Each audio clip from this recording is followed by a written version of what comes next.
Hi పిల్లలు! Welcome to my YouTube channel Telugu life tales. ఈరోజు చెప్పబోయే కథ ఒక చిన్న గ్రామంలోని రహస్యం. ఒక చిన్న గ్రామంలో రాము అనే యువకుడు తన తాతయ్యతో కలిసి నివసిస్తూ ఉండేవాడు. ఆ గ్రామంలో ఒక పాత బావి ఉండేది. దాని గురించి ఎవ్వరు ఎక్కువగా మాట్లాడేవారు కాదు. కానీ రాముకి ఆ బావి మీద ఆసక్తి ఎక్కువగా ఉండేది. ఒకరోజు తాతయ్య నిద్రపోతూ ఉండగా రాము రహస్యముగా ఆ బావి దగ్గరికి వెళ్ళాడు. బావి లోపల చూస్తే అక్కడ ఒక పాత డబ్బా కనిపించింది. దాన్ని తెరిచి చూసేసరికి లోపల ఒక చిన్న కాగితం.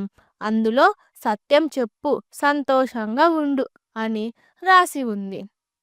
రాము ఆశ్చర్యపోయాడు. ఇంటికి వచ్చి తాతయ్యతో జరిగిందంతా చెప్పాడు. తాతయ్య నవ్వి, "ఆ బావి మన గ్రామ స్థాపికుడు రాసిన సందేశం కోసం ఉంచినది. నీవు దాన్ని కనుగొన్నావు కాబట్టి ఇప్పుడు నీ జీవితంలో సత్యాన్ని అనుసరించు" అని అన్నాడు. రాము అప్పటినుండి ఎప్పుడు నిజం మాట్లాడడం మొదలుపెట్టాడు.